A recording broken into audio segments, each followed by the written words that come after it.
It's been 6 weeks since this little guy was born, and I recorded all these wonderful podcast episodes for you, sharing how I was preparing.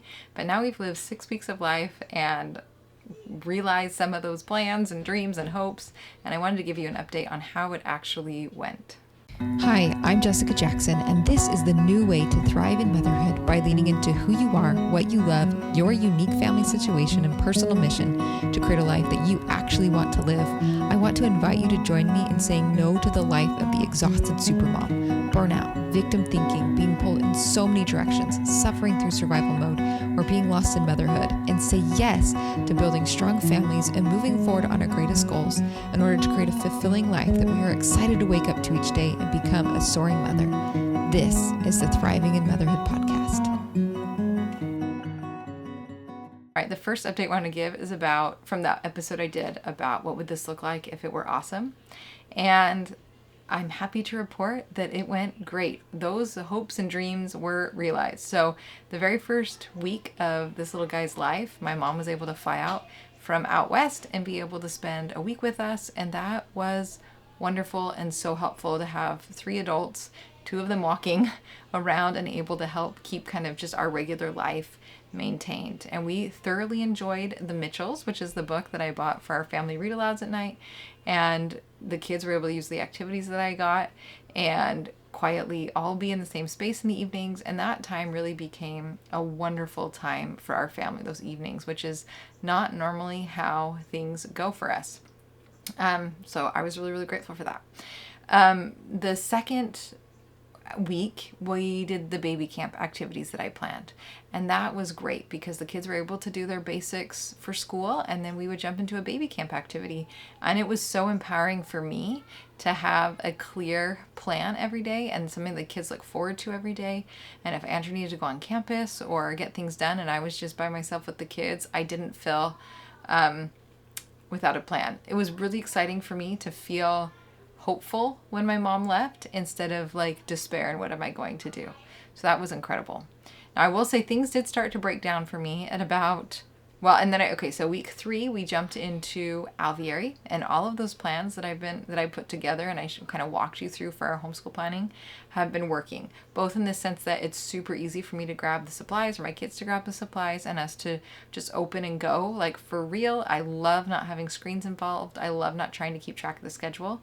And it's also worked really great as I've taken days or weeks off. It's just really easy to pick up and I'm not stressed like, are we ahead? Are we behind? I just know we're plugging along at a pace that is reasonable for us right now in this season. Now, we've been doing great. The labor and delivery went really smoothly. Probably one of the easiest ones that I've had. Just was able to take everything that I've learned from having 4 other babies before this and what it's like for my body and come up with a good, just kind of recreate a good experience, take the best of everything and have it all kind of fall into place here. And we had wonderful people that were able to step in and help watch our other kids while my mom got into town. It took about 2 days. And so grateful for all of just the help. Having said that, things started to break down for me because for the first 3.5 weeks, I truly did not sleep for more than 2 hours at a time. And so by that point, I was just so exhausted that I cried for about 24 hours. A friend made us dinner that night. So we were eating something because up to this point, we had just done it on our own. And I needed a little bit of help that night. And then I talked with Andrew and we stopped.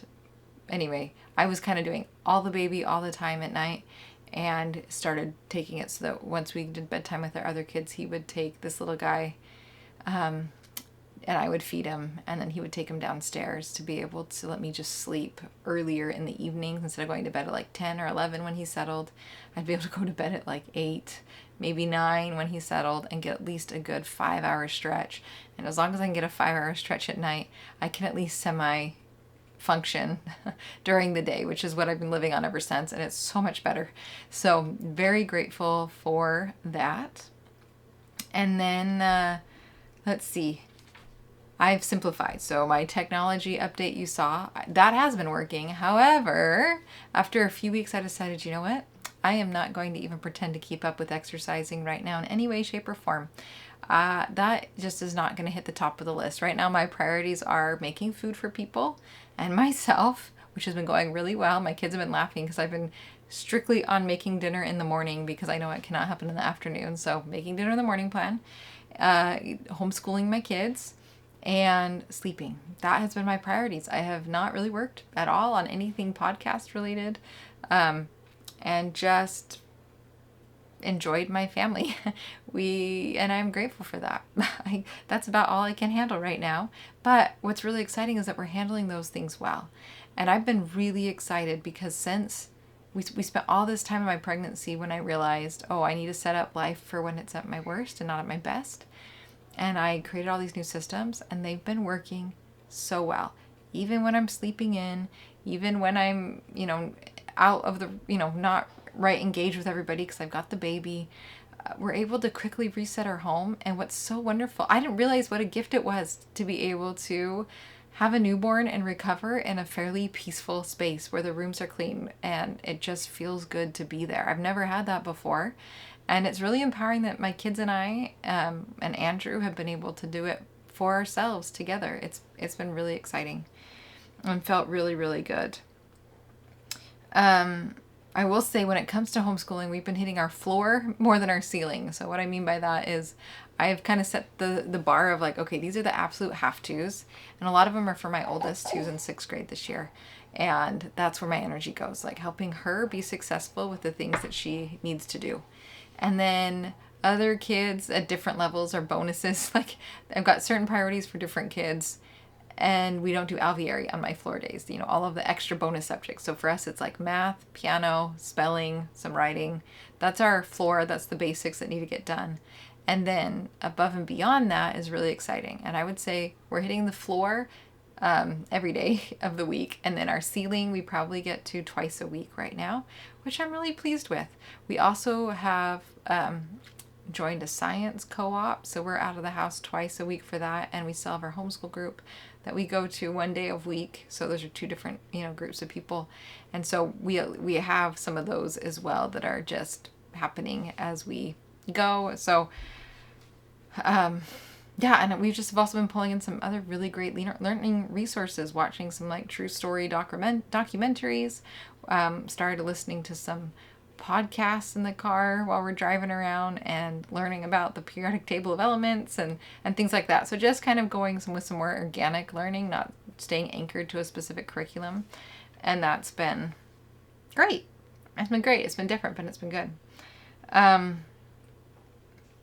I think one of the things that I've realized I had to remember, because I haven't had a newborn for 5 years, is I need help for everything now. Because like even to get dressed, okay, can somebody watch the baby, right? Or take a shower, okay, can someone help this little guy?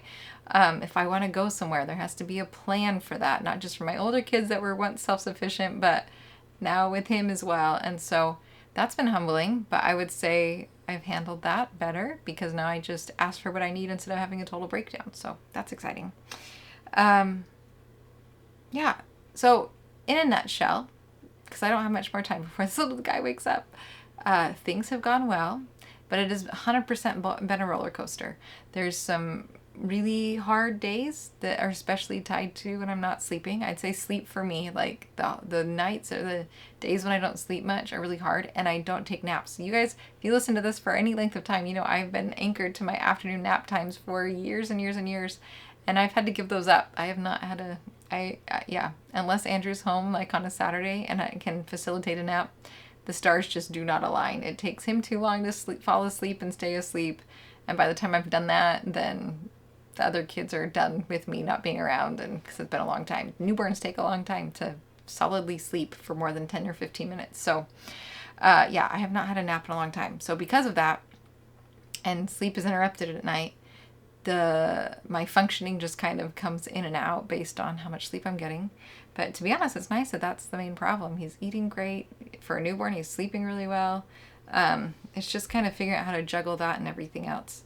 But I will say, I am using everything that I have ever learned in the Thriving and the toolkit, the Surviving to Thriving toolkit, relying heavily on that. And then as I realize, there's other things I'm doing that I've not put into the toolkit, I'm putting those in the toolkit. So that is the one thing that I have done, is sat down and recorded videos like in the moment of realizing, oh, wait a minute, I do this. This is helpful, and putting it in the toolkit. So it's kind of fun because the toolkit I built first passed through with being pregnant and going through the 5-step path there. And now I'm building it a second time through, going through this postpartum and doing survival mode and reentry and normalizing again. So it is going to be, it's been really fun to see how that has been built out and how the timing of that project aligned with the timing of going through the path 2 times. You know, I'm not through it the second time, but we went through it the full first time with this pregnancy, working through it now second time postpartum, and adding the content in there. So I am so grateful. So many of you have sent wonderful emails to me, and I have not responded to any of them, but I'm so grateful. I kind of see the messages and cannot think of words to respond. As you can even see, I'm having a hard time doing this podcast compared to my normal self. So, but I am very grateful for you, and for, I know so many of you are praying for us and just thinking of us. So thank you for that. And I am looking forward to launching the Surviving to Thriving Toolkit soon. I've been working on a new class. I say I haven't been working, but I've been slowly thinking in the last 6 weeks about a brand new class that I've been putting together that'll be free, that I'm so excited to teach, and it'll give me an opportunity. We're going to do it live, and it'll give me an opportunity to have you guys come on and ask any question you want, not just about the toolkit, but about your own personal circumstances and questions you have. Just do some, free bonus coaching there for you guys. So if you've been, if you want, an opportunity to just chat about whatever, look for that to be coming out around the corner, because I don't know how many times I'm going to do it live with life right now. So don't, keep your eyes peeled for that. Don't want you to miss that. And I hope you have a wonderful week, and I will talk with you next week. Where you are planted, watch the blossoms grow.